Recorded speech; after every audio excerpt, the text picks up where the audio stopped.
That November morning, it was not yet 7 when a knock struck the iron gates of Renmore Manor.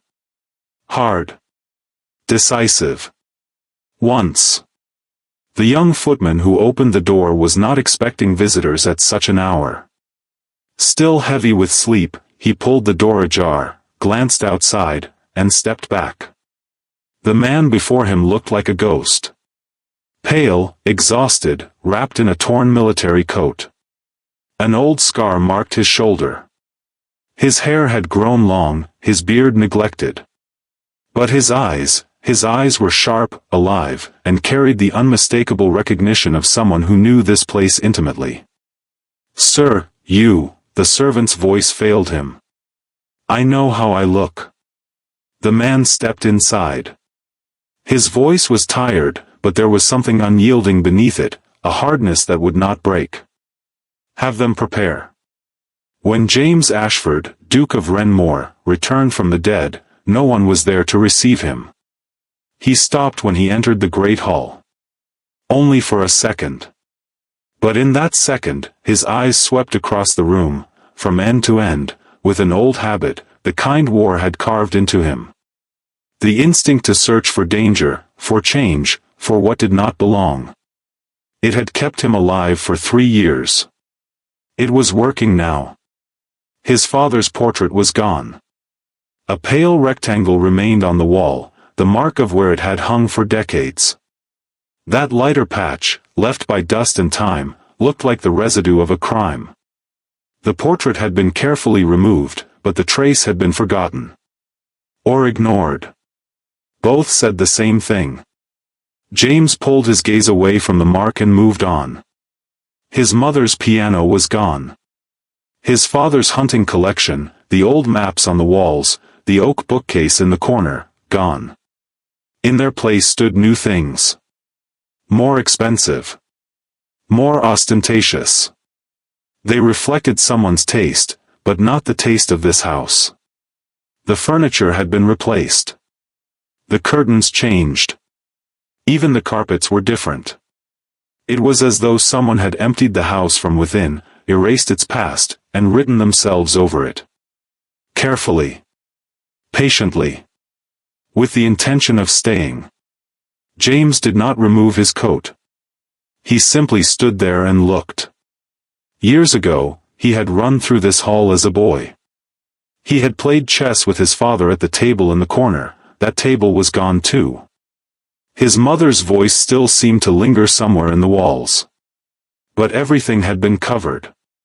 Everything had been made to disappear. 3 years. Could a house change this much in 3 years? It could. But only if someone wanted it to. Footsteps sounded from the top of the staircase. Slow at first, then faltering. James lifted his head. Richard Ashford was descending. Fully dressed at 7 in the morning, hair combed, collar immaculate. As though he had been expecting him. Or as though he was always prepared at this hour, with the habits of a man who owned the house. He stopped when his eyes met James. Everything was there in that pause. Shock, yes, but beneath it, something else. Something faster. Calculation. Assessment. And a flicker of fear, so brief it was almost invisible. Then he smiled. Broad. Warm. The kind of smile reserved for greeting a cousin. James. He came down the stairs more quickly, arms opening. My God. James, you, his voice broke, or seemed to. We thought you were dead. All of us. When the official notice came. I know. Richard embraced him. Firmly. For a long moment. James did not return it. His hands remained at his sides. His eyes, over Richard's shoulder, continued scanning the room. A brief silence. Richard pulled back. He was still smiling, but his eyes moved over James, taking in the torn coat, the exhausted face, the single bag in his hand. Recording everything. Like a merchant. Where have you been all this time? Why didn't you send word? Couldn't you find a way? I was a prisoner. Yes, but afterward. I was a prisoner for 3 years, Richard. Richard fell silent. James turned back to the hall and began to walk slowly. His fingers brushed the edge of a new sofa, touched it, released it. He went to the window and looked out. The garden had changed as well. His mother's rose garden had been uprooted, replaced with neatly trimmed shrubs.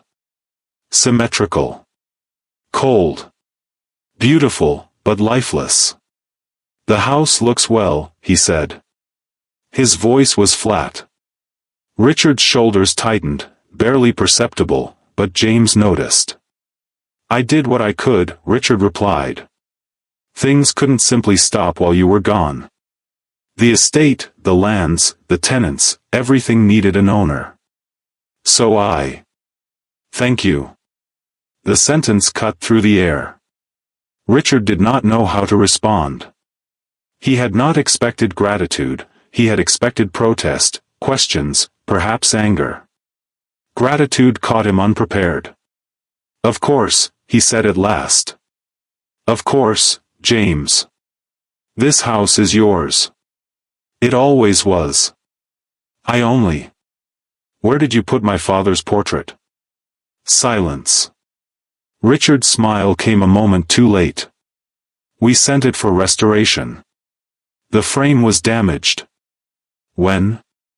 Last year. It's been in restoration for a year? These things take time, James, A sound came from the kitchen. The clink of a glass.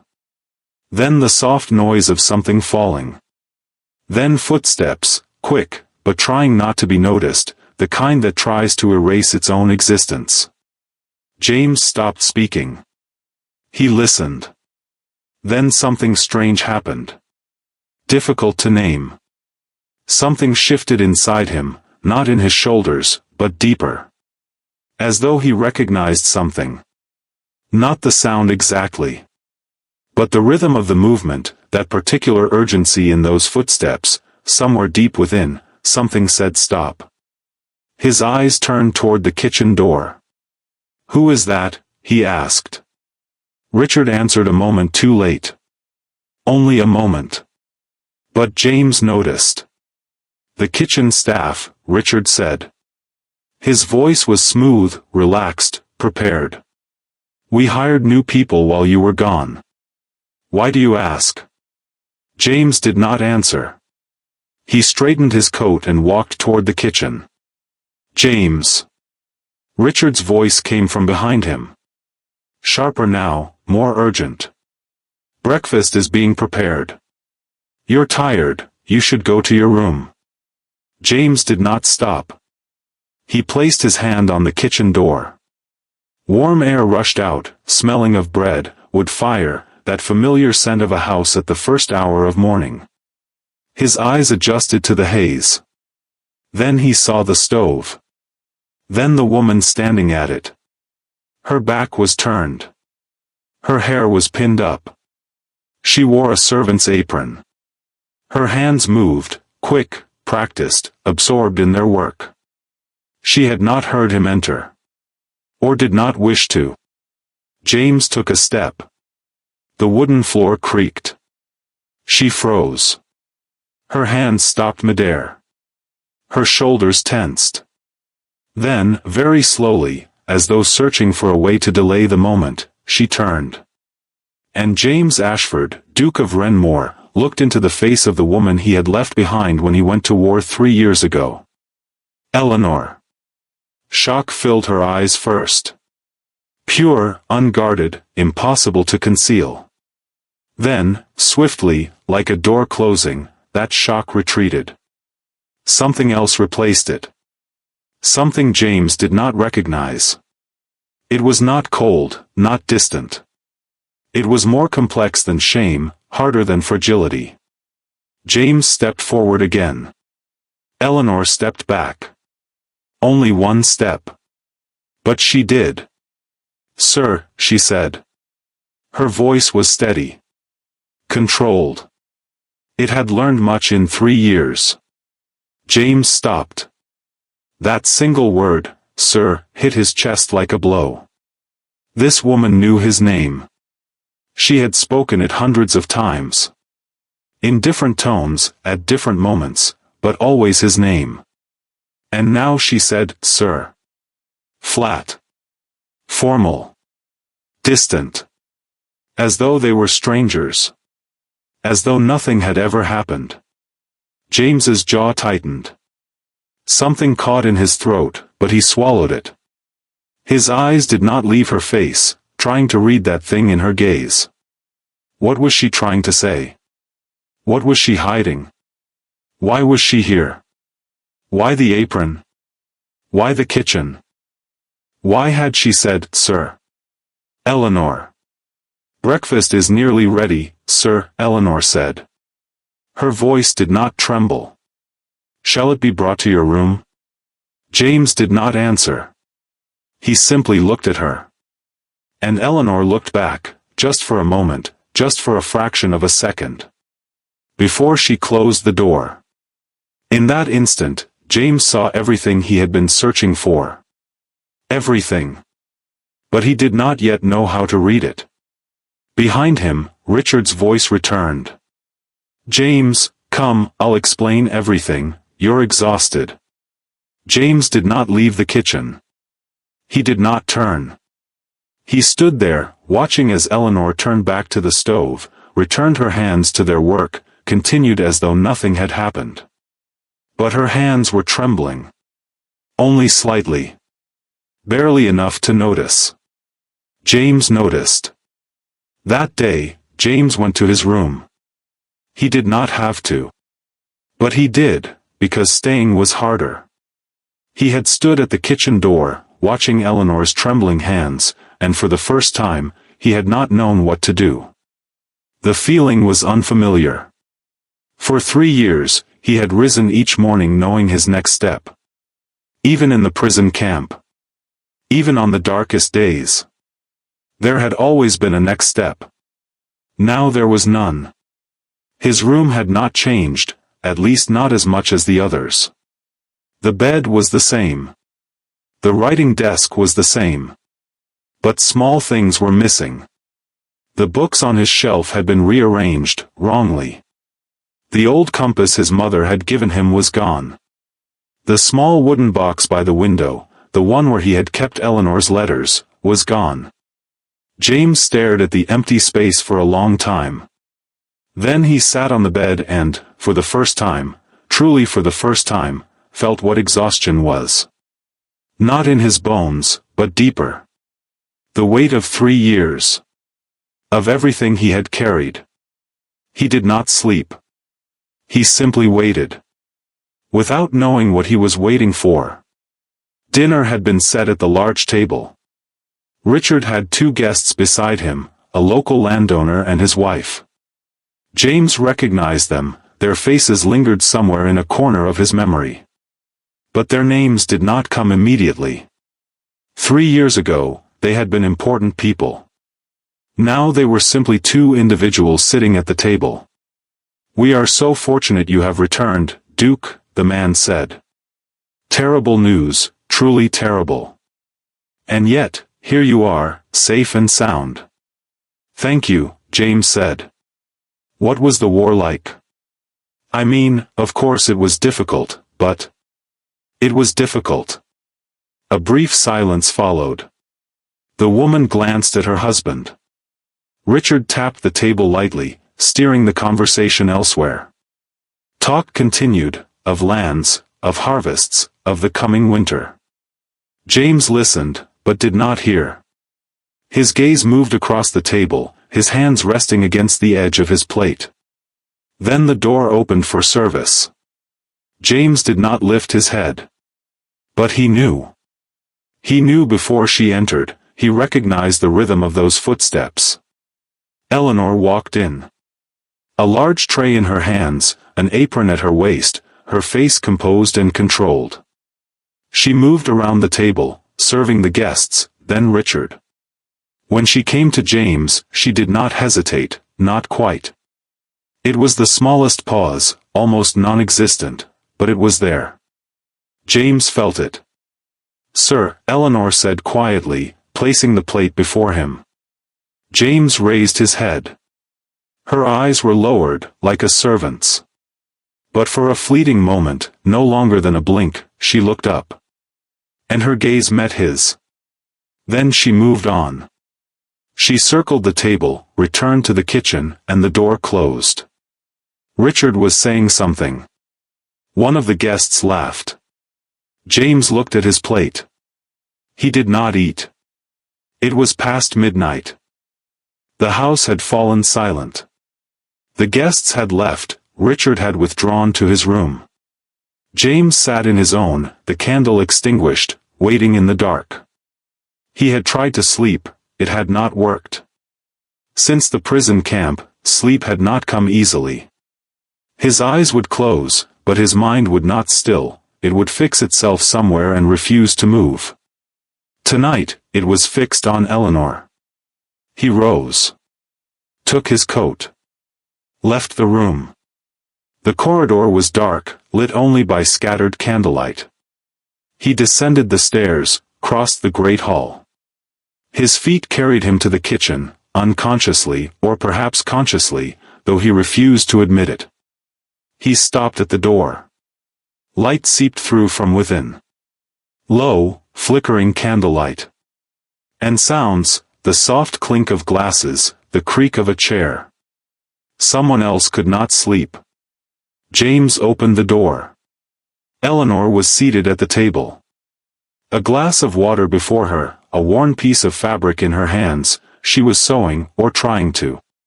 When James entered, she froze. Her hands stilled in midair. Her eyes turned toward the door. They looked at each other. Neither spoke.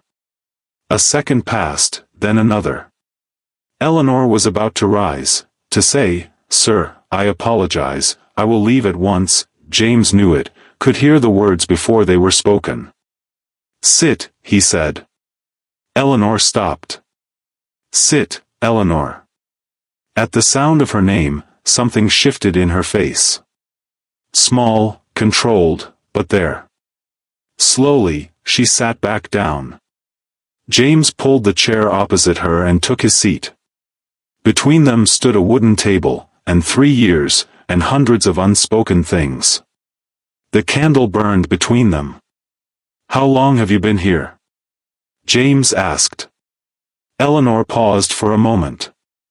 8 months. 8 months, James repeated. His voice was flat. Too flat. "For 8 months, you have been working in this house as a servant." "Yes, sir." "Do not call me that." Eleanor's jaw tightened. "What should I call you?" "My name." Silence. Eleanor lowered her gaze to the table. James watched her. He knew this woman's face by heart, every line, every expression. But now there was something he did not recognize. A new layer. Hardened, sealed, locked away. "Why did you come?" James said. "Here. To this house." "Why?" "I had nowhere else to go." She said it plainly. There was no apology in her voice, no appeal for pity. Only the truth, bare and unadorned. That honesty caught James off guard. "Your family." "Ruined," Eleanor said.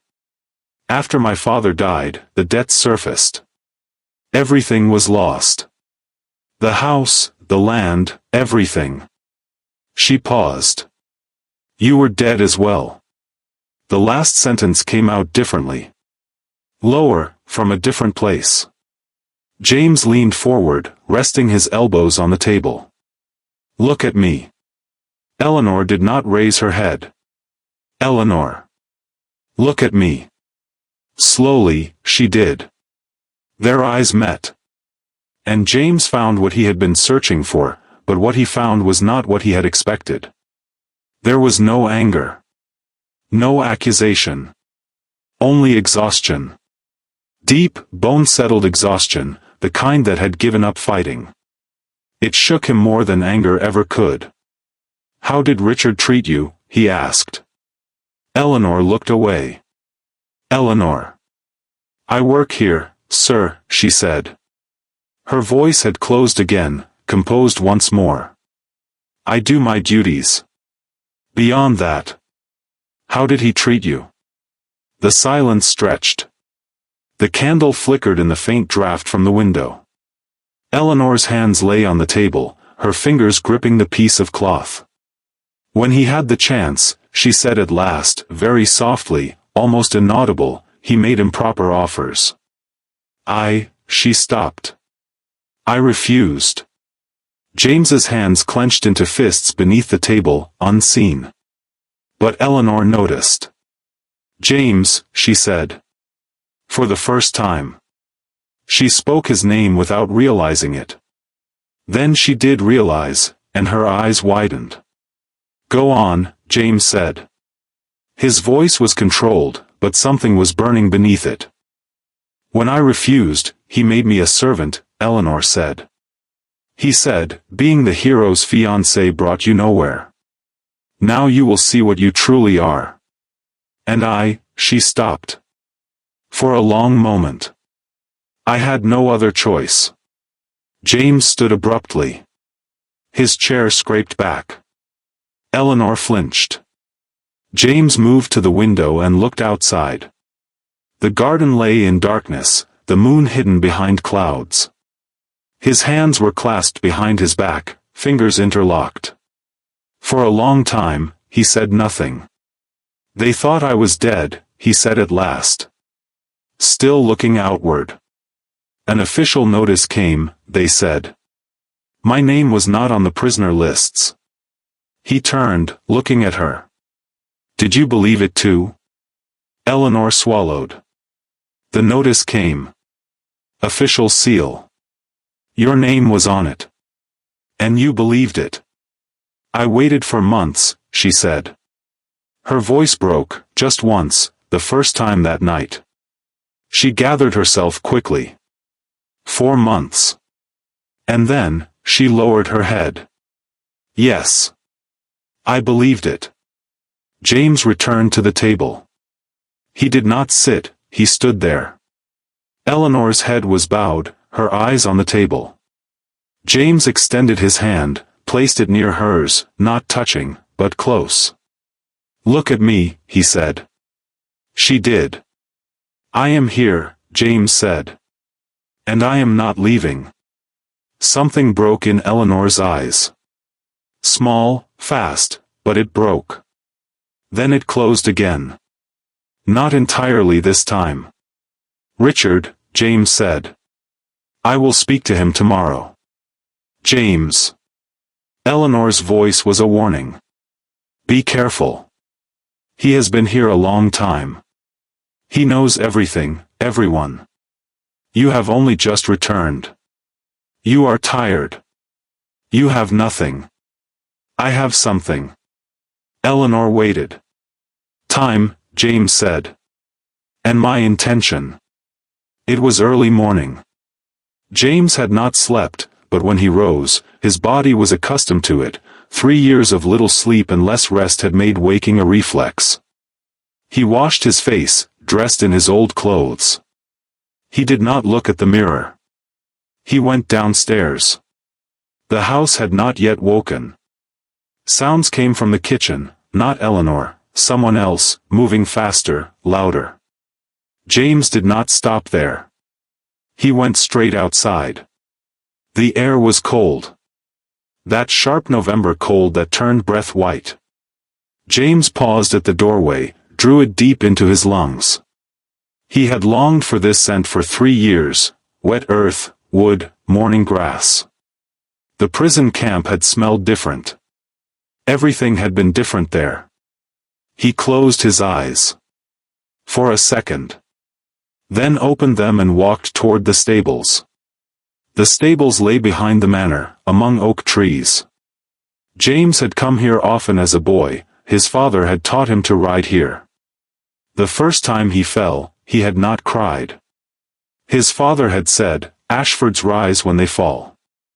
And he had risen. He opened the door. The scent of horses, hay, oiled leather. Warmth. Someone was already at work, a man in the far corner, bent over the straw, his movements slow but steady. He was old now, his hair completely white, but his shoulders still carried strength. James recognized him. Thomas. The man turned. His eyes met James's. And in them there was none of Richard's calculation, none of the guest's polite astonishment. Only something else. Something warm, worn, long waiting. "My lord," Thomas said, his voice rough. He straightened slowly and bowed.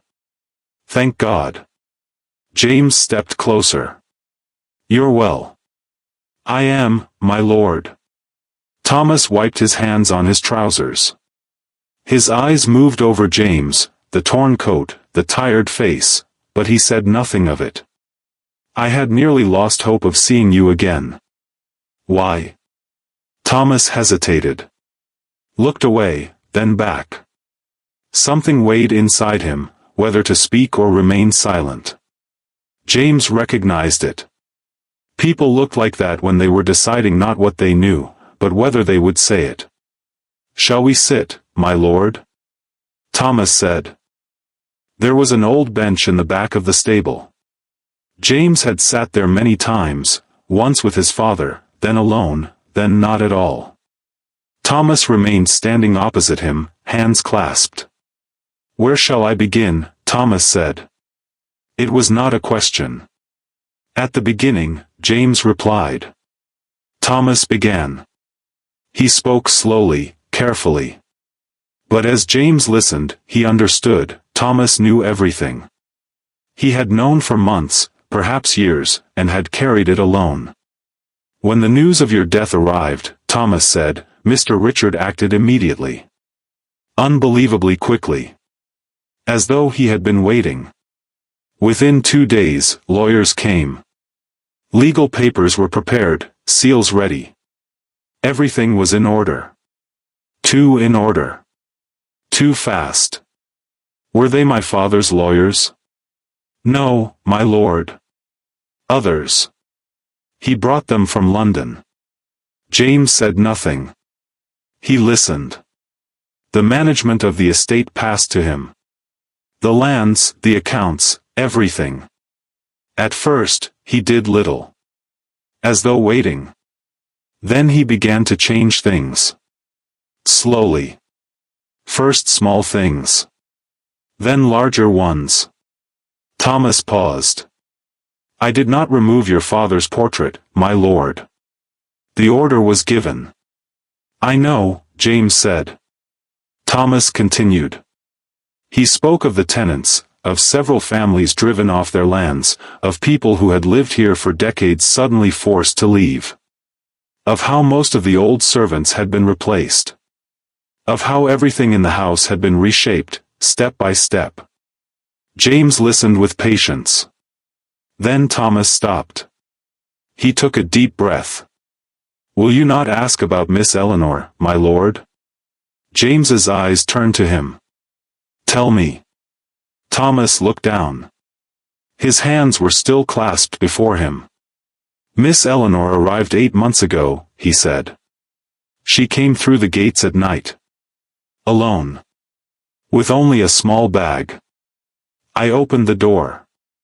I looked at her face, and I let her in." "Where was Richard?" "In London that night. He returned the next day." Thomas's jaw tightened. "I gave Miss Eleanor a guest room. I thought about what I could do. But in the morning, Mr. Richard returned, and—" He stopped. "And?" James said. "He was not courteous, my lord." Thomas chose his words carefully. He already seemed to know her situation. That her family had collapsed, that she had nowhere else to go. As if he had been expecting her. He sat at the table, drank his tea, and said to her, he hesitated. "You may remain at Renmore. But everyone here works. James's hands curled into fists upon his knees. And what did Miss Eleanor say? Nothing. She only looked at him. For a long time. Then she rose and said, "Very well." Thomas lifted his head, meeting James's gaze. "She did not cry, my lord. Not once have I seen her cry. But that morning, when she said, 'Very well,' there was something in her voice. Something broken." James stood. He remained there, looking at the wooden wall of the stable. Outside, the faint sounds of horses, the wind brushing against the boards. For a long while, he said nothing. "How did Richard treat her?" he said at last. It was not a question. Thomas lowered his gaze. At first, it was small things. Giving her the hardest tasks. Waking her before anyone else. Humiliating her before guests. But then. He made offers, my lord. Thomas lowered his voice. Miss Eleanor refused him. Every time. Without hesitation. And each time, Mr. Richard became more, he paused, searching for the word. Persistent. James turned. Looked at him. Who else knows of this? Some of the kitchen women. But they do not speak, my lord. They fear losing their positions. Why did you tell me? Thomas raised his head. His eyes were steady, his voice the same. Because you have returned, my lord. And for 8 months, I have not recognized this house. But I recognize you. I knew your father. I know what this family is meant to be. He paused. Someone had to speak. James studied him for a moment. Then he stepped forward and placed a hand on his shoulder. Brief, but sincere. Thank you, Thomas. Thomas bowed his head. His eyes had filled, but he did not let them fall. James was about to leave the stable when Thomas called after him. My lord. James turned. Thomas hesitated, then walked to the back wall of the stable. He reached behind an old wooden shelf and pulled something out, a small, folded sheet of paper, yellowed with damp. I kept this, he said. I do not know if it was right to keep it. But I could not bring myself to throw it away. James took it. Opened it. An old letter. His father's handwriting, he would recognize it anywhere. Short, only a few lines. But within those lines, there was something. A name, a date, an instruction. James read it once. Then again. Then a third time. He folded it and slipped it into his pocket. Anything else? He asked. Thomas shook his head. For now, no, my lord. James left the stable. The cold air struck his face. He paused, looking up at the sky, heavy clouds, perhaps snow to come. He reached into his pocket. Felt the letter. He took a step. Then another. And entered the manor. Richard was having breakfast at the large table. Alone. A generous plate before him, a newspaper at his side, pale winter sunlight filtering through the window. He sat comfortably, leaned back, one leg crossed over the other. The posture of a man who belonged. Who had grown accustomed to it. When James entered, Richard did not lower his paper. Good morning, he said. Did you sleep?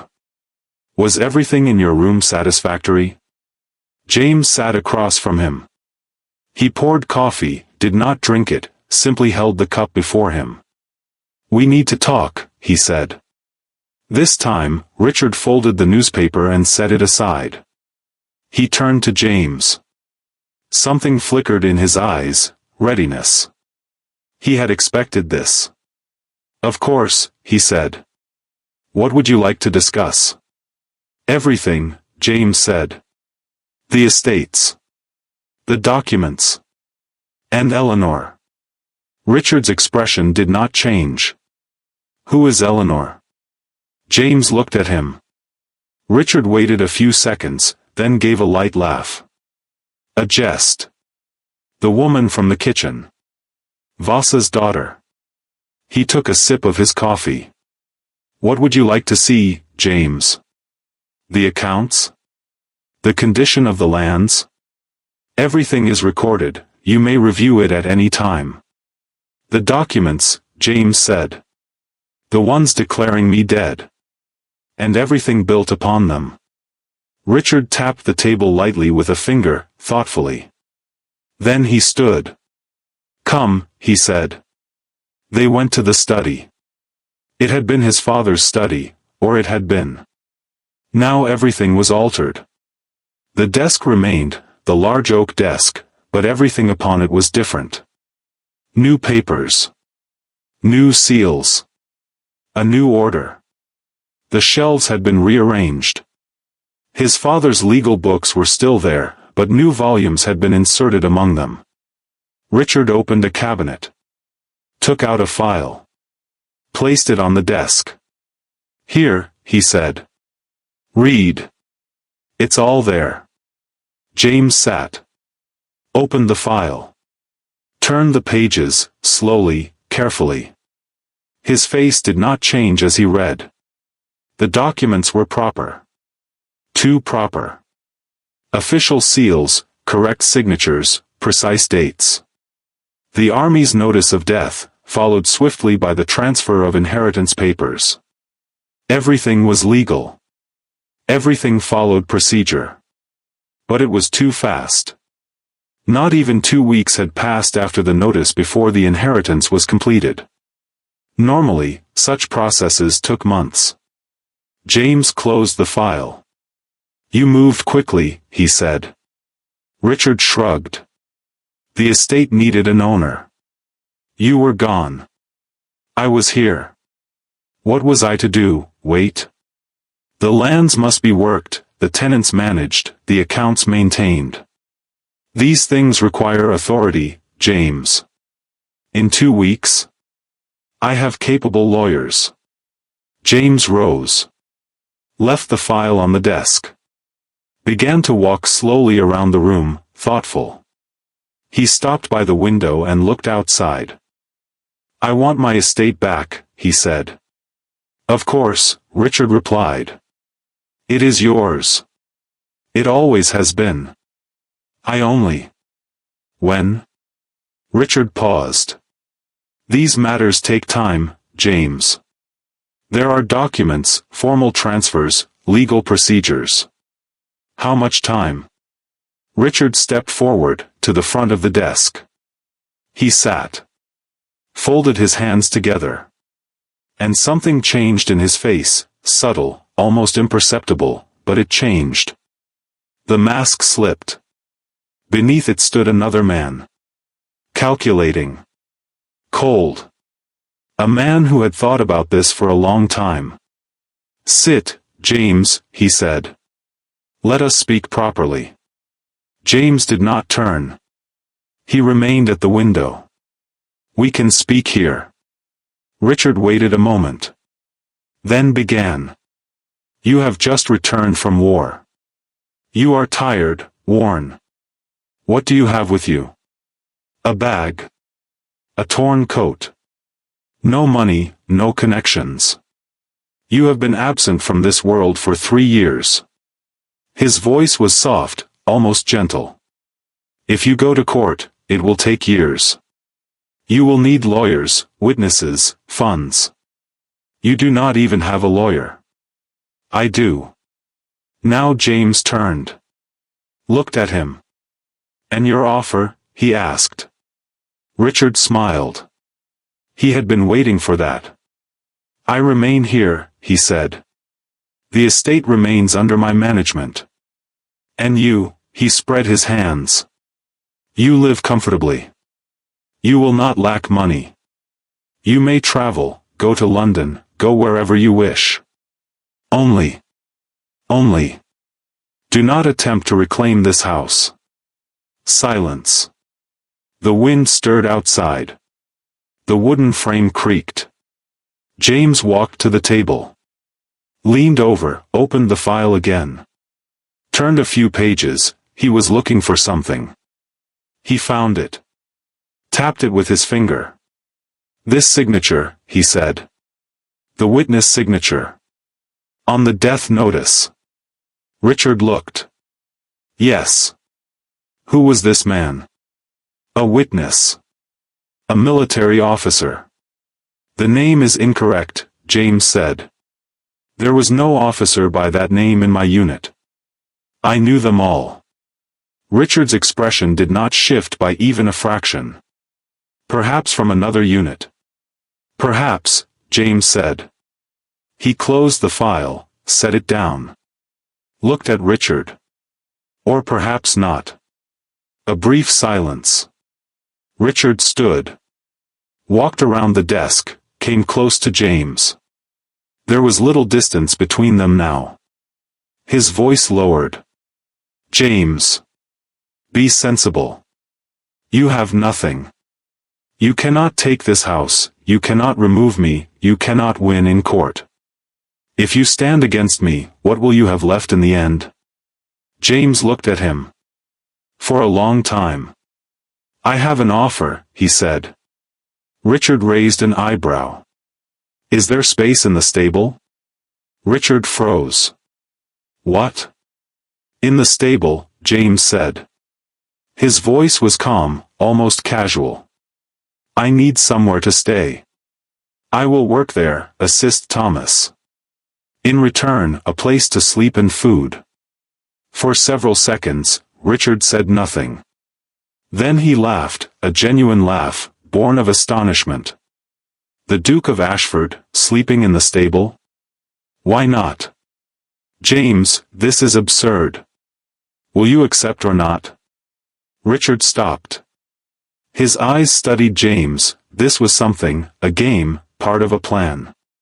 But what plan? The man had nothing. He was exhausted, penniless, alone. And if he stayed in the stable, he would not be inside the manor. He would be away from Eleanor. Perhaps that was for the best. Richard shrugged. "As you wish," he said. "But this is your choice, James. Do not forget that." "I will not," James said. He turned and left the study. As he walked down the corridor, he paused by the door. The kitchen door stood slightly open. Voices drifted from within. James turned his head. Eleanor stood near the doorway.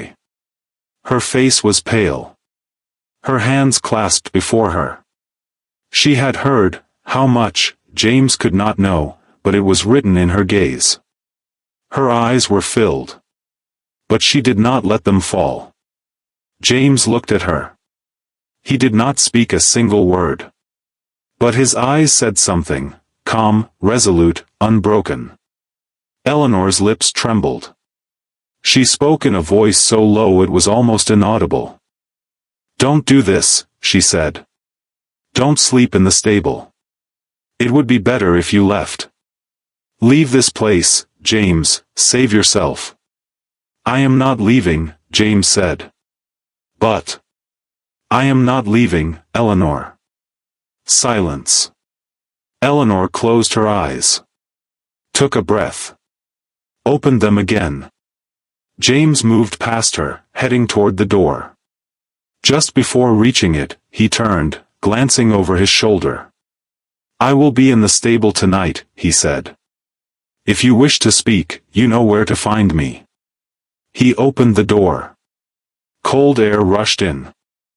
And James Ashford, the Duke who had lost everything, walked toward the stable. His back was straight. His steps were firm. As though he were not walking to a stable, but to war. The stable was different at night. By day, it was loud, horses shifting, Thomas at work, sounds from outside. But at night, it fell silent. Only the animals' breathing remained, the rustle of hay, the wind against the wooden walls. James did not sleep that first night. He sat with his back against the wall, knees drawn up, waiting in the dark. It reminded him of the prison camp. Those nights had been just as silent, just as cold. But it was different. There, every morning he had thought, "Can I get out today?" Here, every morning would be one more step. The difference was immense. He took the letter from his pocket. He could not read it in the dark, but he held it, felt the thick paper, the grooves left by his father's ink beneath his fingers. There was a name in the letter. A date. And a single sentence: "If one day things go wrong, go to this man." His father had written it. When? Why? James did not know. But he kept it. Thomas arrived early the next morning. He did not stop when he saw James. He did not seem surprised. As though he had expected this, he simply continued his work. James stood, brushing straw from his clothes. "What would you have me do?" he asked. Thomas looked at him for a long moment. Then inclined his head and began to show him the tasks. That day, James worked with the horses. He cleaned, watered, fed them. His hands ached. He had groomed horses before, but 3 years had passed, and the prison camp had taught his hands different skills. By afternoon, he was repairing wood. The back wall of the stable had a rotted section. He swung the hammer, drove nails, his breath turning to mist in the cold as sweat gathered on his skin. Thomas came to him in the afternoon, bringing water. "A duke has never worked like this," he said. But there was no mockery in his voice. "I have worked," James replied. "Just for other things." Thomas took back the water vessel and turned to leave. "Thomas," James said. The man paused. "Is there anyone in the house who would support me? From the old staff, someone you trust?" Thomas thought. "There are a few. But they are afraid, my lord. Mr. Richard is not an easy man." "I do not need their names yet," James said. "Only whether they exist." "They do," Thomas said. James nodded.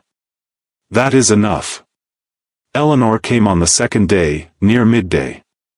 She entered through the stable door, careful, quick, glancing around. In her hands was a cloth bundle, inside it bread and cheese. James was cleaning a bridle. He lifted his head. Eleanor stopped. Looked at him. "I brought food," she said.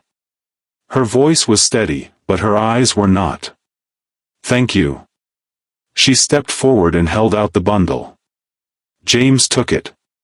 For a moment, the briefest moment, their hands touched. Accidental. Eleanor pulled hers away immediately. "How are you?" James asked. "I am well." Eleanor. "I am well, James." This time she said his name, quickly, without thinking. Then she realized, but did not take it back. "How are you?" "Here, in this cold." "I am well." "No, you are not." The words escaped her, control slipped, just for a second. Then she gathered herself. Her voice lowered. "A duke sleeping in a stable. This is not right." "What would be right, Eleanor?" James said. His voice was not harsh, only flat. "That I leave? That I abandon you here?" Eleanor did not answer. "How will Richard continue to treat you if I am not here?" James unwrapped the cloth, broke the bread. "Have you thought about that?" "I have," Eleanor said, very softly. "I have thought about everything. And I am afraid." She said it for the first time. Plainly. Without concealment. "I am afraid for you." "What is your plan, James? How long will you remain in this stable? How will you win?" "Richard has lawyers, connections. Sometimes, a single document is enough," James said. Eleanor stilled. "What document?" James looked at her. considered how much to reveal. Then he reached into his pocket, took out the letter. He did not hand it to her, just held it. "My father left something," he said. "Thomas kept it. There is a name in it, someone in London. Someone my father trusted." Eleanor's eyes widened. "Who?" "I do not know yet. But I will find out." He returned the letter to his pocket. "First, I must find the false witness on Richard's death notice. There are army records. I can access them." Eleanor watched him for a long moment. Then asked, "When?" "A few days. Perhaps a week." "And until then?" "I remain in the stable," James said. "You remain in the manor. And we both behave as though everything is normal." A flicker crossed Eleanor's face. "Something difficult, complicated." "Normal," she repeated. "I am a servant, and you are in the stable. That is normal." "It is temporary," James said. Silence. A horse shifted outside, the wind rattled the door. Eleanor lowered her head. Her fingers gripped the edge of her apron. "I had lost you," she said, slowly, almost to herself. "When the news came, I did not believe it for days. I told everyone it must be a mistake, that it could not be you, it must be someone else. Then the documents came, sealed, with your name." She paused. "I cried. For a long time. Then my father died, then everything was lost, then I came here, and," she lifted her head. Her eyes were filled, but her voice was steady. "And then you walked through the door." James rose. This time, Eleanor did not step back. He moved closer. Stopped, a single step between them. He reached out, did not touch her face, but took her hand. Just held it. Firmly. Steadily. "I am here," he said. "I am not leaving. And this time, it is real." A tear fell from Eleanor's eyes. Only one. She wiped it away immediately, quickly, but too late. James saw it. "Go inside," he said quietly. "It is cold." Eleanor withdrew her hand. Turned. Walked toward the door. At the threshold, she stopped. She did not turn, but her voice came back to him. "Is Thomas taking proper care of you? Do you have enough blankets?" For the first time in a long while, James almost smiled. "I do." Eleanor left. James stood for a moment, looking at the door. Then he lifted the bread, took a bite. It was cold, but it was good. On the third day, Richard came to the stable.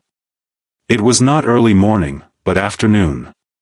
He was dressed neatly, his hands behind his back, walking with ease. James was carrying a wooden beam, he did not stop. Richard watched him. "How are you?" he asked. "I am well." "Comfortable here?" "Yes." Richard waited a moment. James set the beam in place, turned, and looked at him. "What do you want, Richard?" Richard shrugged. "I came to check on you. After all, you are my guest." "My guest," James repeated, letting the word settle. Richard smiled. "You made your choice." "I did." "No regrets?" "No." Richard stepped forward slightly, walking past the horses, glancing around. It was a possessive gaze, he looked at everything that way, as though it belonged to him. James watched him. "I see Eleanor sometimes," Richard said. It was deliberate. "She works well. A very diligent woman." James said nothing. "She is beautiful as well," Richard added. "I had not noticed before, but I do now."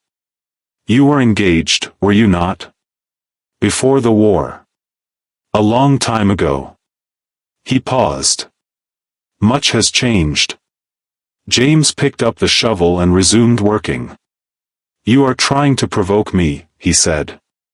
His voice was flat. I am only speaking. Are you finished speaking? Richard laughed.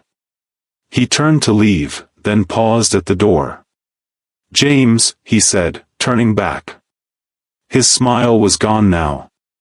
The man beneath it remained, cold, calculating. This game cannot last forever. In the end, you will either leave or accept things as they are. There is no other path. James set the shovel aside. Turned to him. There is a third path, he said. What is that? To win. Silence. Richard looked at him. James looked back. Something tightened in the air between them, thin, fragile, but real. Then Richard turned and left. James picked up the shovel and continued working. But his eyes remained on the door, until it closed, until Richard's footsteps faded. Then he thought of the letter in his pocket. Tomorrow, he would go to London. That night, James did not sleep until late. He sat in the back corner of the stable, a candle before him, his father's letter open in his hands. He had read it many times, memorized the words, turned every sentence over in his mind. Yet with each reading, he saw something new. Or wanted to. Asterisk if one day things go wrong, go to this man. His name is Edward Hale. A lawyer in London. Show him this letter, tell him my name, he will know the rest. There are things I could not tell you, my son. But Hale knows. He is trustworthy, perhaps the only one, asterisk. That was all. James folded the letter and slipped it back into his pocket. Extinguished the candle. Waited in the dark. He did not know the hour, it was late, the house long silent, when the stable door opened slowly. James lifted his head. Eleanor entered. A heavy shawl around her shoulders, a small lantern in her hand. She closed the door behind her, paused, her eyes searching the darkness until they found him. Then she moved closer, quietly, carefully. She came to him. Did not sit, remained standing. You were not sleeping, she said. It was not a question. No. Neither was I. They stood in silence for a while. Eleanor set the lantern down, its light cast a low circle between them. Outside, the wind pressed against the walls, one of the horses shifted restlessly. Eleanor slowly sat, not beside him, but across from him, the circle of light between them. You are going to London tomorrow, she said. Early in the morning. What will you find there? I do not yet know, James said. But I have a starting point. Eleanor drew her knees closer, wrapping the shawl around herself. Her eyes rested on the lantern's flame, small, flickering, but unextinguished. James, she said. Then stopped.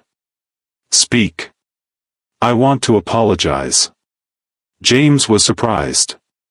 He did not show it, but something inside him paused. For what? Eleanor lifted her head. Her eyes were steady, unflinching. When the news came. I cried, I broke, I spent months putting myself back together. But then I did something. She paused. I let go. Eleanor. No, listen. Her voice had not hardened, only steadied. At some point I told myself, he's gone, it's over, I have to go on. And I did. I came here, I put on this apron, I woke up every morning. I told myself, you have to survive. That was true. But, she stopped, swallowing. But somewhere, deep inside, I let you go. I stopped saying your name. I stopped thinking of your face. Because every time I did, I could not bear it. James said nothing. Now I am here, Eleanor continued. And you are here. And I still do not know how to act. Everything happened too fast, it is too complicated, and her hands were clasped tightly in her lap. I am sorry. I do not know if it is necessary. But I needed to say it. James leaned forward, resting his elbows on his knees. You did not hear about the 3 years I spent in the camp, he said. Eleanor looked at him. For the first 6 months, I did not know if I would survive, James said. His voice was even, he was not complaining, only stating. Then a routine formed. The same thing every day. Eat, wait, sleep, wake. He paused. Within that routine, there was something in me, small, stubborn. I held on to the thought that I would return to Renmore. That I would return to you. Eleanor's eyes filled. Then an opportunity came to escape. It was dangerous. Most men did not try, James continued. I did. Because I had somewhere to go. Silence. The wind passed, the lantern flickered, the light trembled. You do not need to apologize, James said. You survived. You had to let go because you could not carry it. I understand that. This time, more than one tear fell from Eleanor's eyes. She did not wipe them away. But you carried it, she said. I am a man, James replied. Then, almost imperceptibly, he gave a faint smile.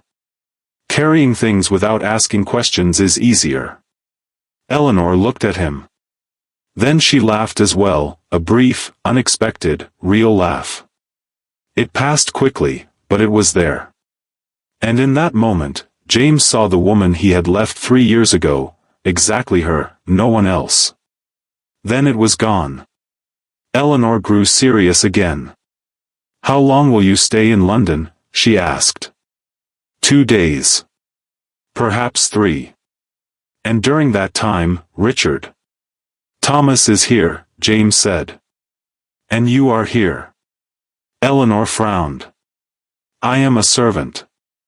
I know what you are, James said, his voice lower now. And I know who you are. Those are not the same thing. Eleanor looked at him for a long time. Then lowered her gaze. Be careful, she said. In London, on the road, everywhere. Richard may have men watching. I know how to be careful. I do not think you do, Eleanor said. Her voice rose slightly, soft, but clear. Because a careful man would not sleep in a stable. He would act the duke, hire lawyers, use his connections. You chose to put yourself at a disadvantage. She paused. Why? James looked at her. Because Richard underestimates me, he said. He thinks I am weak. He does not see me as a threat. That is my greatest advantage. Eleanor considered this for a moment. Then inclined her head, not in agreement, but in acceptance. Very well, she said. James stood. Eleanor stood as well. She picked up the lantern and walked toward the door. At the threshold, she paused. James. He did not turn. He was still looking toward the door. When you returned to Renmore, she stopped. Did not finish. James waited. Nothing, Eleanor said. She opened the door. Eleanor. She stopped. Finish the sentence. A long silence. The wind pushed against the door, cold air spilling inside. Eleanor's shawl shifted. When you return to Renmore, she said, very softly, when everything is set right. I do not know if I will still want to be here. Not as a servant. But I do not know what else I can be now. Too much has changed. I have changed. James took a step forward. Just one. You have not changed, he said. You have been broken. That is not the same. Broken things can be repaired. Eleanor turned. Her eyes were on his. Within them that same complex, layered thing remained, unresolved. But beneath it now, there was something else. Small, fragile, but present. It resembled hope. James stepped closer. Stopped, a breath of distance between them. Eleanor did not move away. He lifted his hand.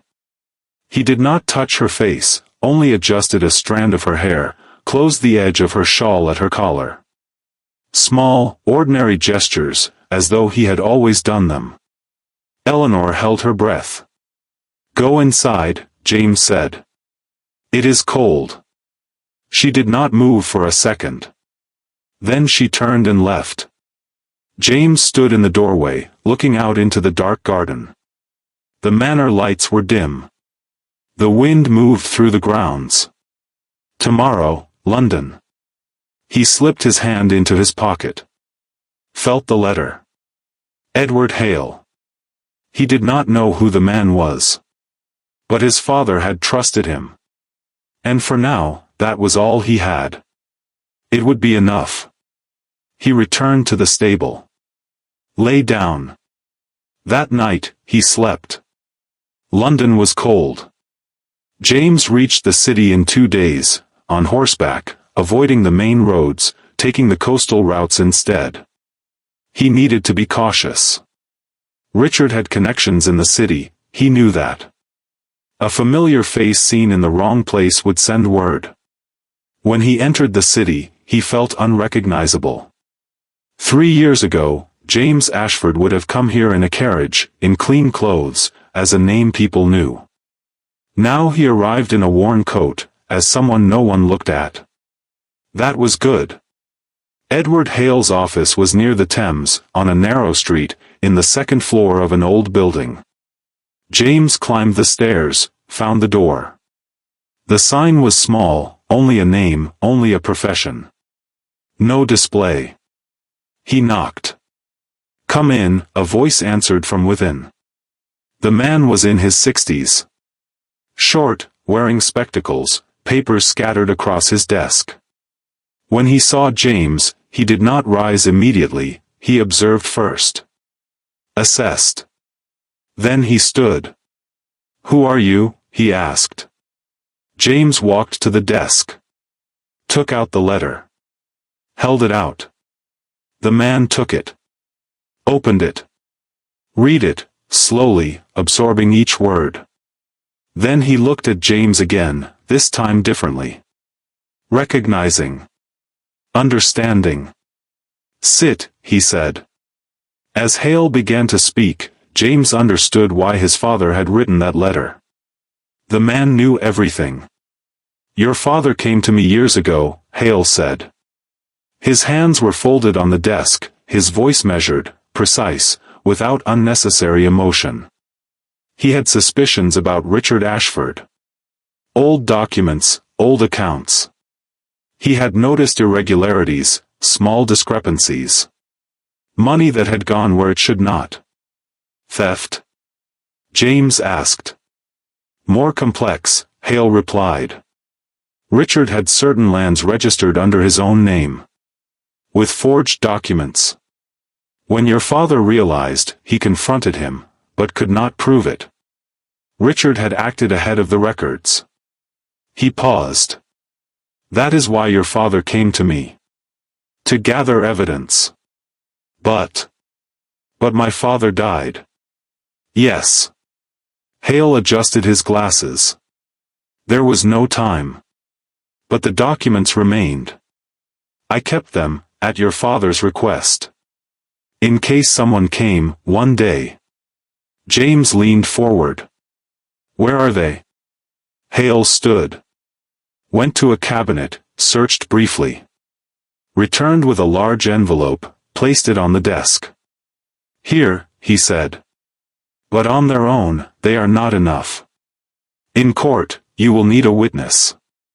And you must prove the forged signature on the death notice. I have found the false witness, James said. Or I am close. Hale raised an eyebrow. How? James explained, briefly, without unnecessary detail. The name on the death notice. The incorrectly written officer. Someone not from his unit. Hale listened. Then shuffled through his papers, found something. I can access Army records, he said.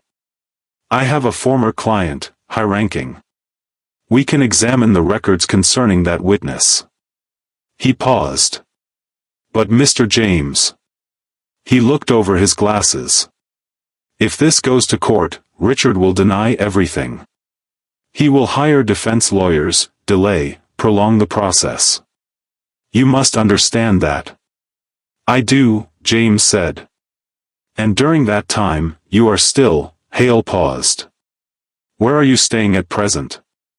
In a stable. Hale looked at him for a moment.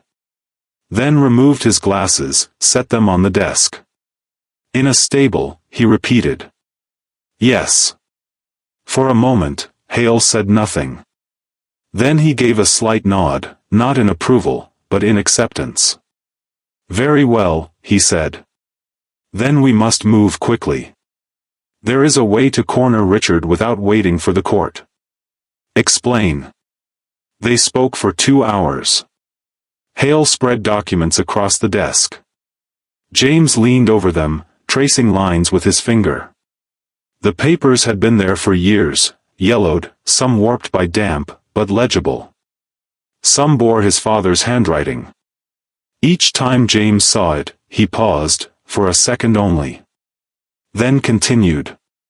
Hale explained. The lands Richard had falsely registered were clearly recorded. But more importantly, there was something else, the notary who had authorized those registrations. That notary was still in London. Still alive. He signed under pressure, Hale said. He told me years ago, but refused to testify. He was afraid. Will he testify now?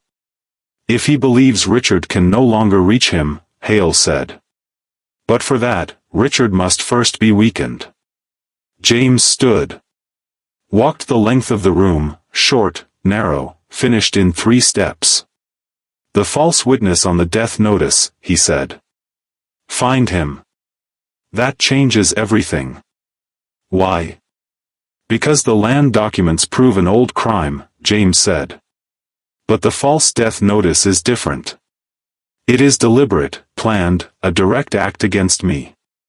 The court will treat that far more severely. Hale considered this. Then nodded. I can access the Army records tomorrow, he said. By evening, I will have something. I will remain here, James said. Hale returned early the next morning. James was already waiting in his room, a small, inexpensive, unremarkable place. When Hale entered, his face was different. Serious, but with something beneath it. Not quite excitement, but the look of a man who had found something important. You found it, James said. I did, Hale replied. He sat, opened his bag, and pulled out a document. The witness on the death notice is listed as Thomas Reeve. But there is no officer by that name in the Army records. He paused. However, there is a similar name. Timothy Reeve. Dismissed from service, bribery charges. 3 years ago. James's eyes narrowed. 3 years ago. The same time you were taken prisoner, Hale said.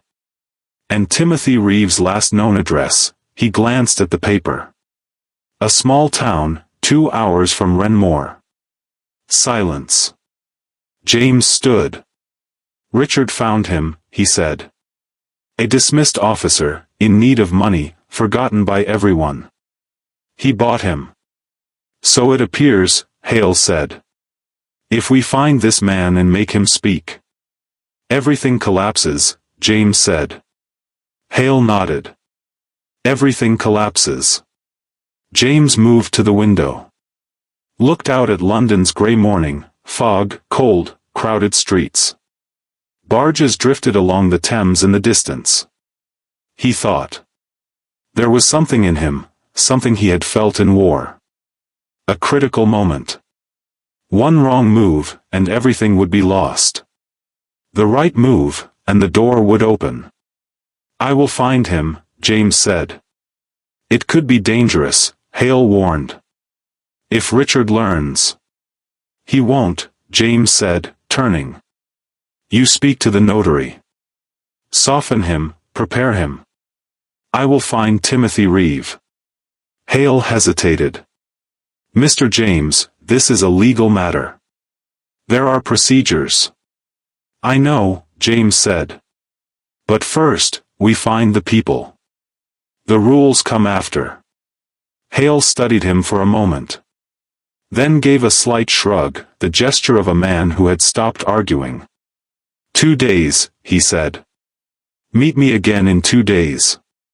That evening, on his way back to Renmore, James stopped in the town. It was small, only a few shops, an inn, narrow streets. James entered the inn, spoke with the barman. Left money. Asked questions. Timothy Reeve. The barman recognized the name, he owed money there. Easy to trace. James found him that same night. A small room, half drunk, an empty glass before him. James sat across from him. The man looked up, his eyes clouded, but something shifted when he saw James. He did not recognize him, but he sensed danger. "Who are you?" he asked. "James Ashford," James said. The man froze. He set down his glass. Tried to stand. James reached across the table, took his wrist. Not forcefully, but firmly. "Do not be afraid," James said. His voice was even. "I am not here to harm you." "Then why are you here?" "Because your name appears on a forged document," James said. "A death notice. 3 years ago. Do you remember?" The man swallowed. Said nothing. "You remember," James said. "And you know what that document was used for." He released his wrist, leaned forward. "Richard Ashford found you. Paid you. You signed. That is a crime." The man's eyes shifted. Avoiding. "I didn't know." "You did." Silence. The man stared at the table. His hands trembled. "If Richard finds out," he said, trailing off. "Richard will not be able to protect you much longer," James said. "But right now, he is strong. Right now, he could ruin me. And you stand as a piece on his board." He paused. "Or, you speak to me. You testify. And when this ends, Richard will have no reach left, because he will be finished." The man looked at him for a long time. Fear filled his eyes, raw, exposed, the fear of a man cornered. "And if you lose?" he asked. "Then we both lose," James said. "But if we win, you walk free." Silence stretched. From outside came the sounds of the street, a laugh, a door closing. The inn glowed dimly around them. The man lowered his head. "What do I have to do?" he said. By the time James returned to Renmore, night had fallen. He entered the stable. Thomas was there, finishing the last of the work. When he saw James, he stopped, studied him. There was something in James's face, fatigue, yes, but beneath it something else. The weight a man carries when he has finally found what he has been searching for. "How was the journey, my lord?" Thomas asked. "Good," James said. He removed his coat. "Thomas. In a few days, things will change. Be ready." Thomas nodded. "I am always ready, my lord." James went to his corner, sat down. He took out the envelope, the documents Hale had given him. He held it in the dark, did not open it. He already knew what was inside. It was enough. The door opened. It was Eleanor. James was not surprised. He had sensed it, recognized her by her steps. She entered, closed the door behind her. This time, she carried no lantern, only her shawl. She stood in the darkness. "You returned," she said. "I did. Did you find what you were looking for?" James paused for a moment. "I did." Eleanor stepped closer. Sat beside him, not across this time, but next to him, leaving only a narrow space between them. James noticed, but said nothing. "Tell me," she said. James told her. About Hale, the documents, Timothy Reeve. Eleanor listened, never interrupting, never questioning. She simply absorbed every word. Her eyes remained forward, her hands in her lap, but she took it all in. When he finished, there was silence. Then Eleanor spoke. "Richard called me today," she said. James turned. "Why?" Eleanor's jaw tightened. "He said you would be leaving soon. That the stable does not suit you, that sooner or later you will accept things and walk away. And when that happens," she stopped. "And then?" "And then my situation may change," Eleanor said. Her voice was steady, but something lay beneath it, disgust, anger, restrained. "He offered me a more suitable position. Better than being a servant." James's hands clenched into fists. "What did you say?" he asked. His voice was controlled. Very controlled. "I said no," Eleanor replied. "I always say no." She turned to him, her gaze sharp and clear. But this time, he said it differently. He said, "Your options are narrowing. I think he has a plan, James. I think he is going to act." "What could he do?" "I do not know," Eleanor said. "But I have watched him for 8 months. When he is cornered, he does not wait, he moves. And you are cornering him now." She paused. "Be careful." James watched her for a moment. Then asked, "Are you afraid?" Eleanor thought. Truly thought, no quick answer came. "Yes," she said at last. "But it is different now. Before, I was afraid of what would happen to me." She paused. "Now I am afraid of what will happen to you." James said nothing. The small distance remained between them. Neither turned, both stared ahead into the quiet warmth of the stable. James lifted his hand. He found hers. Held it. This time it was not accidental, this time it was deliberate. Slow. Asking. Without force. Eleanor did not pull away. Her fingers intertwined with his, slowly, hesitantly, but they did. They sat like that for a long time. Saying nothing. Outside, the wind moved. Inside, there were 2 people, broken, but not destroyed, tired, but not finished, lost, but not yet undone. Then Eleanor spoke, very softly, almost a whisper. "Will you win?" James tightened his grip slightly. "Yes," he said. Eleanor rested her head against his shoulder.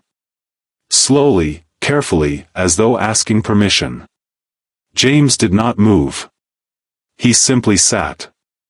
And for the first time in a long while, for the first time, he felt something in that stable that he had not felt in war, nor in the prison camp, nor in London. He felt that he had come home. But late that night, when the house had gone silent, a light burned in Richard's study. He sat at his desk. A sheet of paper before him, fresh ink. He read it once, then again. Then sealed it in an envelope. A bell stood on the desk. He rang it. A servant entered. "Deliver this first thing in the morning," Richard said. "The address is on the envelope." The servant took it and left. Richard leaned back in his chair, fingers steepled before him. His eyes fixed on the ceiling. James had gone to London. Stayed 2 days. Whom had he seen? Hale. Richard's face tightened. Yes, he must have seen Hale. His father's foolish lawyer. But what use were those documents? Old, incomplete, difficult to prove. Not enough. And yet. Richard stood. Walked to the window. The garden lay in darkness. A faint light burned in the stable. James was still there. Stubborn. Richard clenched his jaw. Then steadied himself. Smiled, to himself, at the dark reflection in the glass. Tomorrow, everything would change. Once that letter reached its destination, Eleanor would have no choice left. And when Eleanor was gone, James would have nothing left to hold on to. He turned from the window. And went to bed. Morning came early. Eleanor was in the kitchen, the fire burning, bread in the oven, her hands moving with practiced rhythm. But her mind was elsewhere.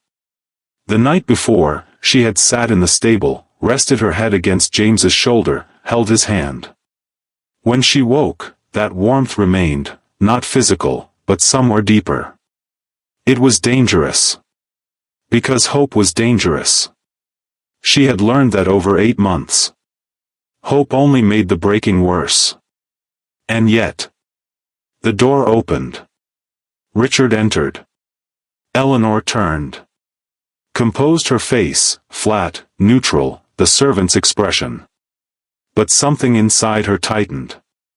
Richard rarely came to the kitchen. When he did, it was never for anything good. He held an envelope. Sit, he said. Sir, I have work. Sit, Eleanor. She sat. Her hands clasped before her. Richard sat across from her. He placed the envelope on the table between them, did not push it yet. Let it rest there. James returned yesterday, he said. I know, sir. He went to London. Richard tapped the table lightly, a habit, thoughtful. I do not know whom he saw, what he discussed.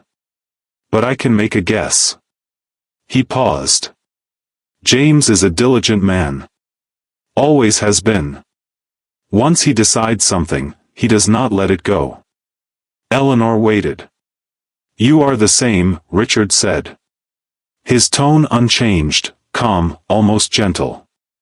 You have been here for 8 months. Despite everything, you remain. That requires will. What do you want, sir?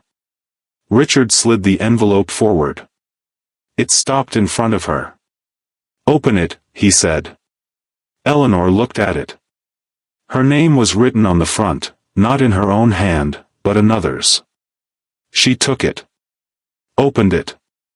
Pulled out the paper inside. She read. Once. Then again. Her face did not change. But her hands tightened, the paper creased slightly between her fingers. It was a legal document. It concerned her father's debts, old, written years ago. And beneath it was a name, Richard Ashford. Listed as the creditor. Her father's debt had been transferred to Richard. And at the bottom of the document, there was a small handwritten note.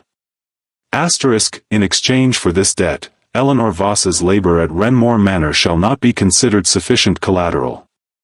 Further arrangement is required for payment. Asterisk. Eleanor placed the paper on the table. What does this mean? She said. It was not a question. Richard leaned back.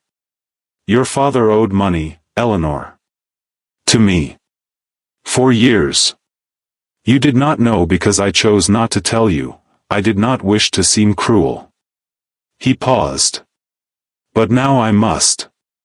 Because with James's return, things have become complicated, and I cannot carry this uncertainty. What do you want? Richard leaned forward. You have options. First, you acknowledge the debt, we go to court, and you become part of the proceedings. It will be long, exhausting, and I cannot say what will remain of you at the end." He paused. Second. "You accept my offer," Richard said, lowering his voice. "You remain here. But not as a servant. In a more permanent arrangement."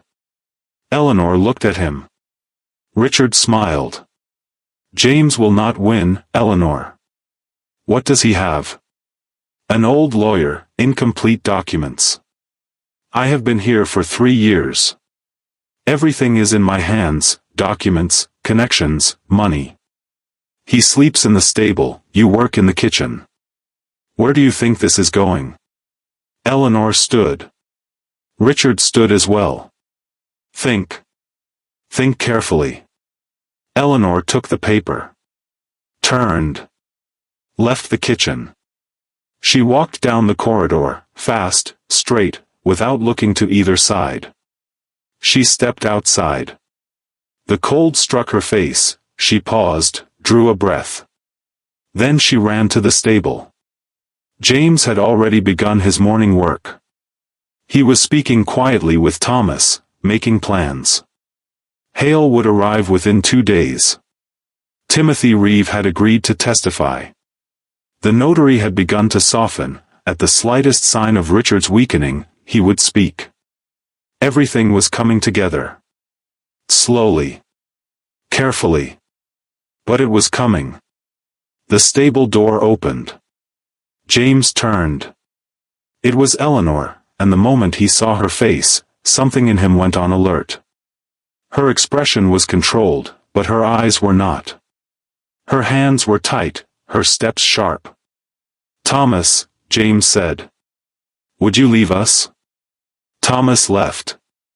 Eleanor approached, held out the paper. James took it. "Read it," once, quickly, taking in every word. Then he lowered it. Looked at her. "When did you receive this?"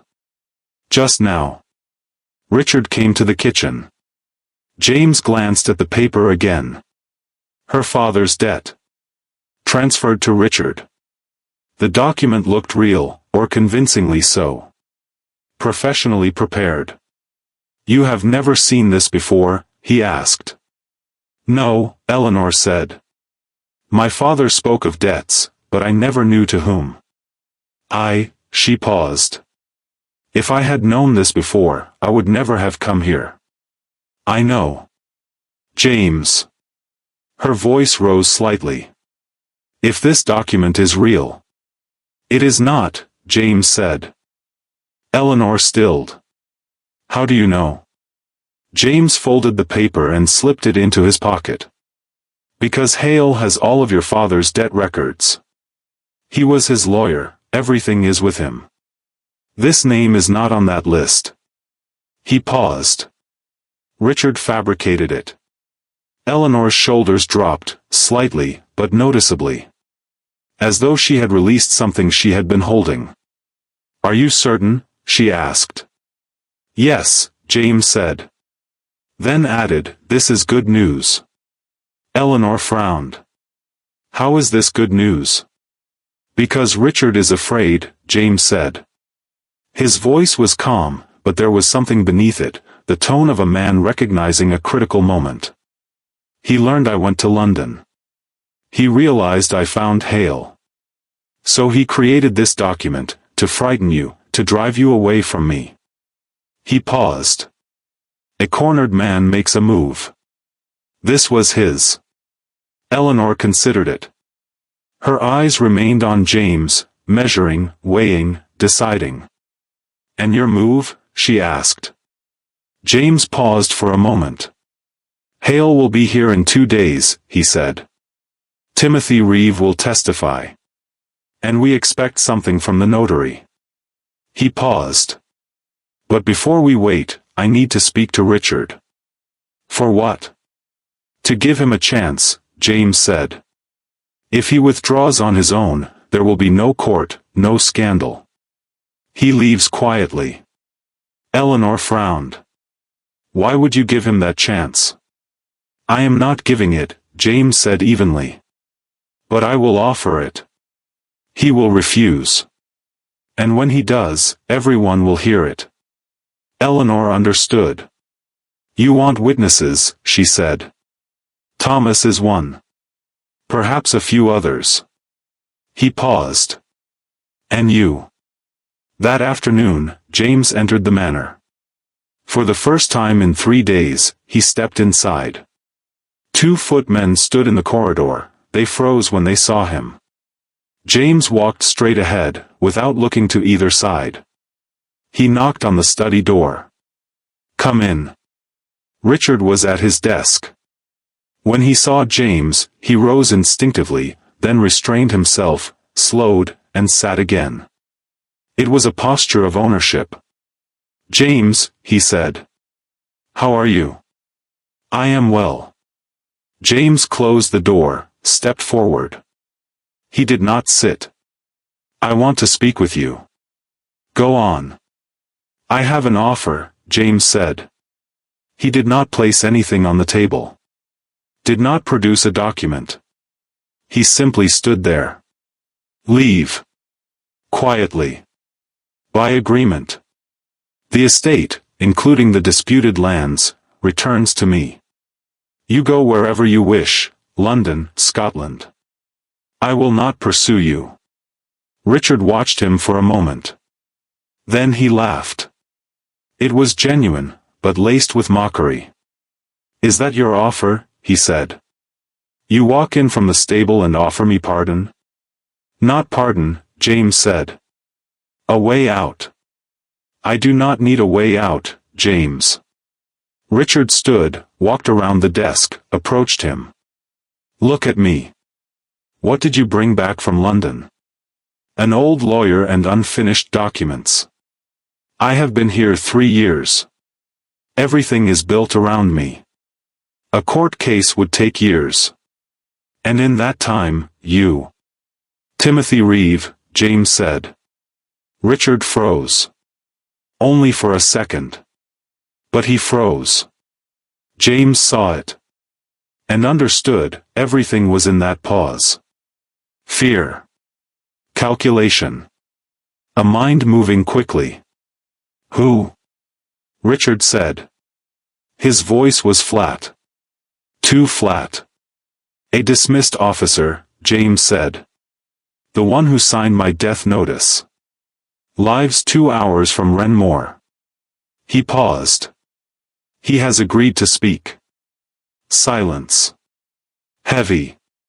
Prolonged. Ready to fracture. Richard's face did not change, but it was clear he was working to keep it that way. His muscles had tightened. His eyes scanned James, fast, searching for an exit. A false witness, Richard said at last. It will not hold.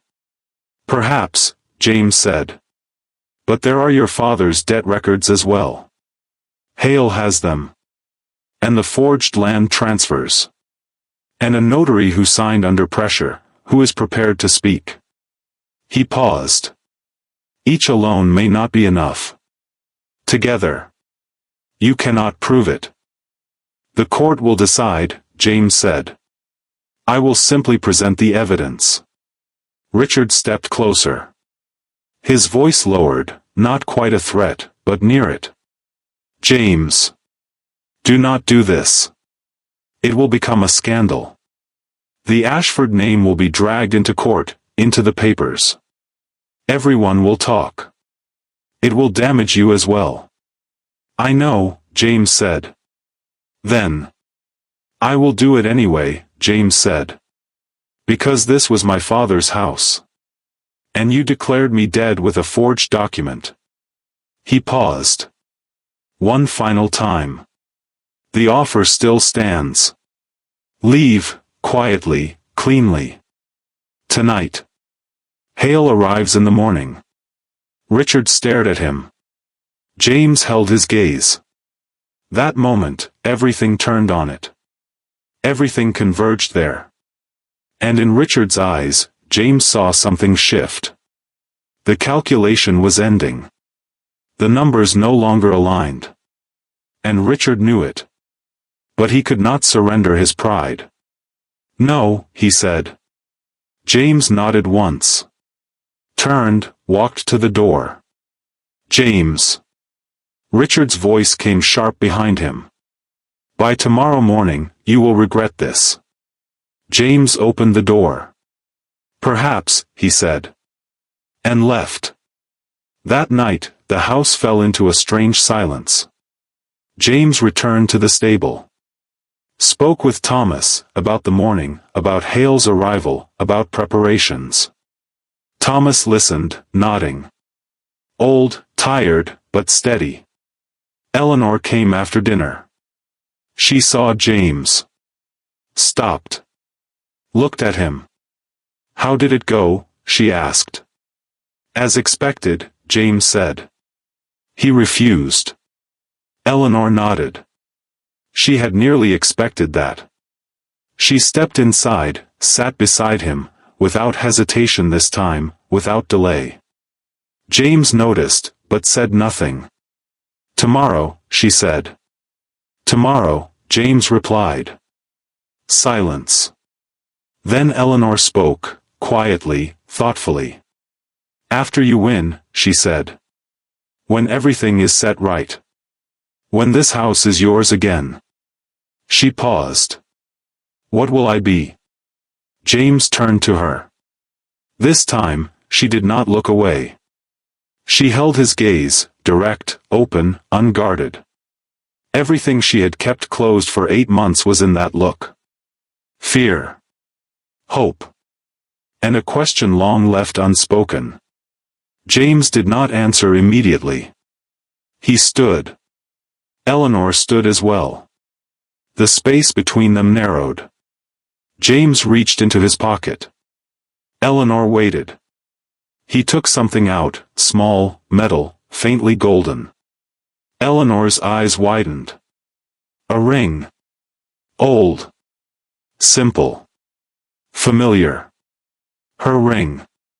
The engagement ring he had given her before the war, the one she had worn as he placed it on her finger, standing in the garden, sunlight around them, as he said, "I will return." This, Eleanor's voice faltered. "I carried it with me," James said. Simply. Without display. For 3 years. Every day. Eleanor's eyes filled. This time, she did not wipe them. "James. There were 2 men with me when I left the camp," James said. "Both died. Before they did, they gave me what they had, savings, letters, things for their families. I carried them back. Delivered them." He paused. "And I carried this. Because I needed a reason to carry something." A tear fell from Eleanor's eyes. Then another. James extended his hand. The ring rested in his palm. "I want to ask properly," he said. "Not in the garden. Not in the sunlight. Not with people watching." He glanced around the stable, hay, wood, the quiet presence of horses. Then back at her. A faint smile touched his lips. "Here. Like this." Eleanor laughed through her tears, both at once, tangled, real. "Yes," she said. She did not need to, but she said it. "Yes, James." James placed the ring on her finger. Eleanor looked at it, at her hand, the ring, then back at him. For the first time, truly the first time, the weight in James's face was gone. The exhaustion remained, the scars remained, but that compressed, buried thing was gone. Eleanor took his hand. He held hers. They stood like that for a long time. Hale arrived the next morning. With him came Timothy Reeve, pale, tense, but standing. Hale had also brought 2 official officers from London, authorized to verify military records and documents. Word was sent to Richard, they would gather in the study. When James entered the great hall, Thomas was already there. And 2 of the kitchen women. And the old gardener from the grounds. The old staff, present by their own will, quietly. Eleanor was there as well. She stood by the door, still in her apron. But her posture was different. Her shoulders were straight. Her head lifted. As James passed, he looked at her. Eleanor gave a small nod, firm, deliberate. James continued. The study was full. Richard sat at the desk. His lawyer was beside him, expensive, brought from London. Richard's face was composed, but tension lay beneath it. His eyes moved quickly across the room, calculating, searching. When he saw Timothy Reeve, he faltered. Only for a moment. But it was enough. Hale began. He placed the documents on the table, one by one, in order. Forged land registrations. Notarial approvals obtained under pressure. Army records. And Timothy Reeve's written statement, how he had been found, what had been promised to him, why he had signed. Richard's lawyer objected, these documents are invalid, this witness is unreliable, the procedure is improper. The court will decide, Hale said calmly. We are only placing them on the table. Richard rose. James, this. Sit, Richard, James said. His voice was level. Not raised, not hardened. Simply steady, and impossible to break. Richard sat. Hale continued. He explained each document, each signature, each date. At one point, Timothy Reeve spoke, briefly, unsteadily, but he spoke. He described how he had been approached. What had been said to him. And why he had agreed. He had been without money, afraid, and had seen no other way. The room was silent. Richard's lawyer continued with technical objections, procedural challenges. Hale answered each one. Calm, prepared, as though he had anticipated every question. Then it was finished. Hale gathered the documents. The officials signed, verification, confirmation. The court process would follow, but this meeting had already made one thing clear, the documents were real. The witness was real. And Richard Ashford knew it. Richard remained seated for a long time. His lawyer whispered, but Richard did not listen. Then he stood. He looked at James. The calculation was gone now, the numbers had run out. Something else lay beneath. James did not try to name it. Richard said nothing. He left the room. By mid-morning, the news came. Richard's room was empty. His bag was gone. His horse had been taken from the stable, Thomas had noticed, had brought word. A note had been left on the table, a single line. Asterisk, my lawyer will be in contact. Asterisk. That was all. James read it, folded it, set it aside. Hale stood beside him. He fled, Hale said. He chose escape over judgment. I expected it, James replied. We should pursue him. The legal process. Hale, James said, turning. Not today. Hale looked at him. Understood. Nodded. Tomorrow, he said. Tomorrow, James answered. The house began to breathe again. Staff moved through the corridors, returning to old habits, old rhythms. Thomas worked in the stable, whistling. Voices came from the kitchen. James entered the great hall. Stopped. He looked at the pale rectangle on the wall, the mark where his father's portrait had once hung. Then he turned. Eleanor stood in the doorway. Her apron was gone, for the first time in that house. She held it in her hands, not gripping it, simply holding it. James walked toward her.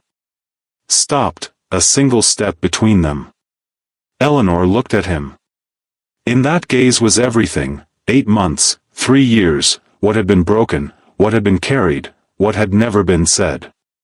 Is it over? she asked. Not entirely, James said. There will be court, lawyers, it will take time. He paused. But the hardest part is done. Eleanor nodded. Silence. Then she asked, quietly, plainly. Where is my father's portrait? James looked at her. Then he laughed, short, real, drawn from beneath exhaustion. We will have to find it, he said. Eleanor laughed as well. And in that laughter, tired, fractured, but real, Renmore Manor breathed again. James extended his hand. Eleanor took it. Their fingers intertwined, the ring still cold, the metal carrying the chill, but warming. Slowly, steadily. Sunlight entered through the window. It was November sunlight, pale, fleeting. But it was there. And it was enough. 1 year later. The snow had melted in the gardens of Renmore Manor. It was the first mild day of March, the sun not yet strong, the grass still wet with morning dew. But something was in the air. Something that spoke of winter ending, of movement beneath the soil. Eleanor stood in the garden. A light shawl around her shoulders, pruning shears in hand. She looked toward the place where James's mother's rose garden had once been, the place Richard had cleared, replaced with symmetrical shrubs. The shrubs had survived the winter, standing firm. But Eleanor was not looking at them. Her gaze was fixed on the soil. The previous autumn, once everything had been set right, the first thing she had done was visit a nursery. She had asked for the old varieties, the roses James's mother had grown. Pale pink, soft yellow, deep velvet red. The nursery had found them. Eleanor had planted them herself. Now she studied the ground carefully. A small green shoot. Fragile. Uncertain. But there. Eleanor knelt, gently adjusting the soil around it. She smiled, quietly, to herself. Did it come through? It was James's voice, behind her. She had heard his steps, but had not turned. It is trying, Eleanor said. Not certain yet. James stepped beside her, bent down, saw the small green tip. He watched it for a moment. It will grow, he said. I hope so. They stood together, looking out over the garden, the wet grass, the old trees, the distant stable. Everything was the same. Everything was different. Hale is coming today, James said. The final papers will be signed. I know. The court ruled in Richard's absence. It is finished now. Eleanor nodded. Richard had fled to Ireland 6 months earlier, quietly, without notice. Hale had followed his trail for a time. Then James had stopped him. Let him go, he had said. What would we do with him here? Hale had understood. Some accounts closed in court. Others elsewhere. Thomas was very pleased this morning, Eleanor said, a smile in her voice. He asked for money to repair the stable roof, as though it were a great matter. Took 10 sentences to explain what could have been said in 3. James laughed. Did you give it to him? Of course. James looked at her. Eleanor was still watching the small green shoot. How are you? He asked. She turned to him. James always asked it differently. It was never just how are you. There was always something beneath it. How are you, truly, today, in this moment? Eleanor thought. It had become a habit, not to answer quickly, not to say I am well without meaning it. I am well, she said. Then added, truly. James waited. Sometimes, when I wake, Eleanor said slowly, for a moment I still feel as though I am a servant here. As though I must rise, go to the kitchen, Richard will call for something. She smiled faintly. Then I look around, and I see where I am. And? And I feel good, she said. Very good. James reached for her hand. She gave it. Their fingers intertwined, familiar now, settled. They stood in the garden, in the morning light, on the damp grass. In the distance, a carriage entered through the gates, Hale's carriage, bringing the final documents. James shifted slightly. Eleanor did as well. But before they left, Eleanor turned once more, looking at the green chute. It was still there. Small. Fragile. But there. That afternoon, the final documents were signed. As Hale gathered the papers, he smiled, a rare, restrained smile. Your father would have been pleased, he said. James said nothing. But he nodded. Hale departed. The house grew quiet. James remained in the study for a time, at his father's desk, in his father's chair. He looked at the shelves. The books had been restored to their proper order. The hunting collection had returned, found, reclaimed. And on the wall, his father's portrait hung once more. We found it, James thought. It had been discovered at the framers, left there under the pretense of restoration. The frame was intact. Nothing had been lost. James looked at the portrait. His father's expression was stern, as always in portraits of that era.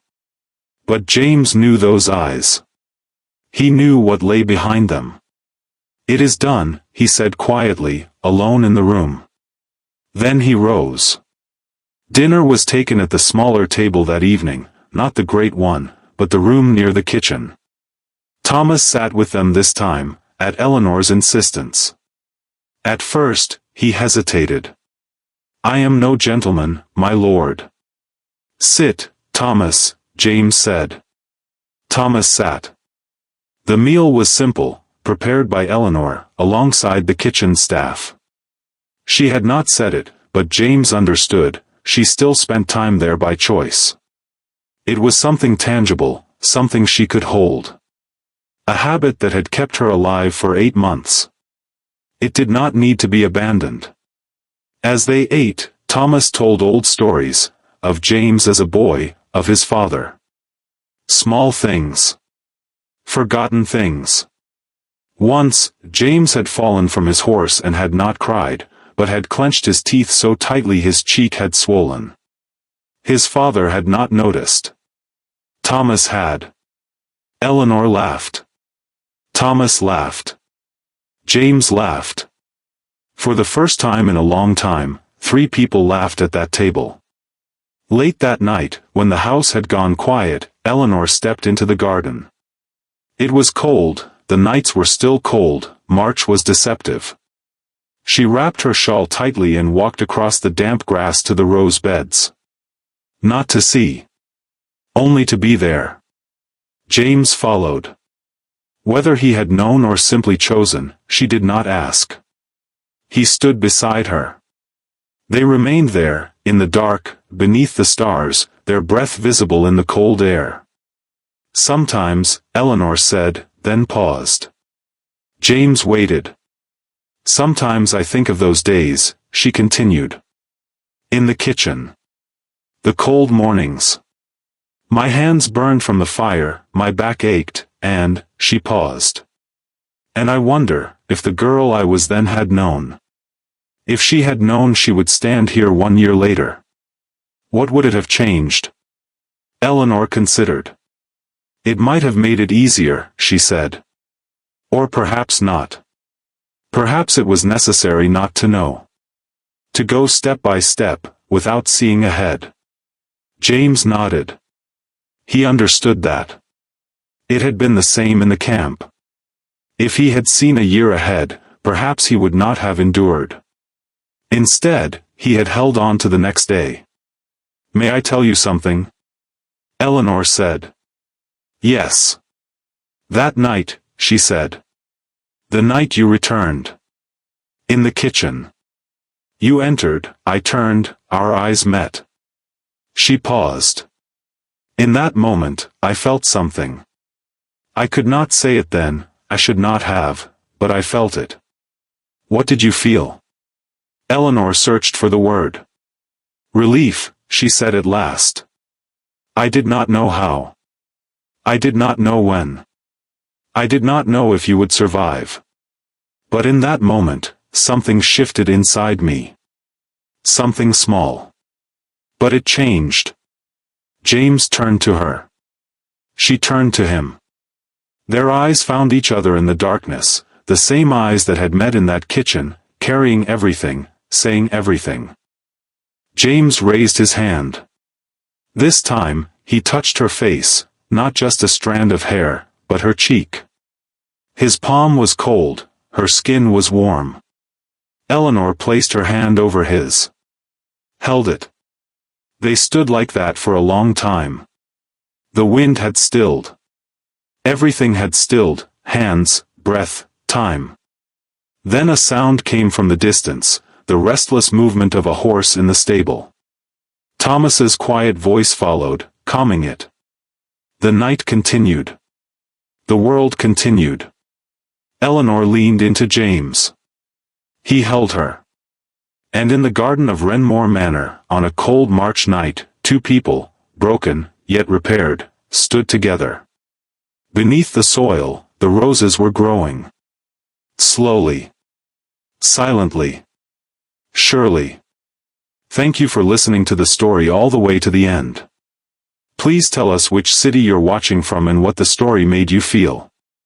Don't forget to subscribe so you won't miss new stories.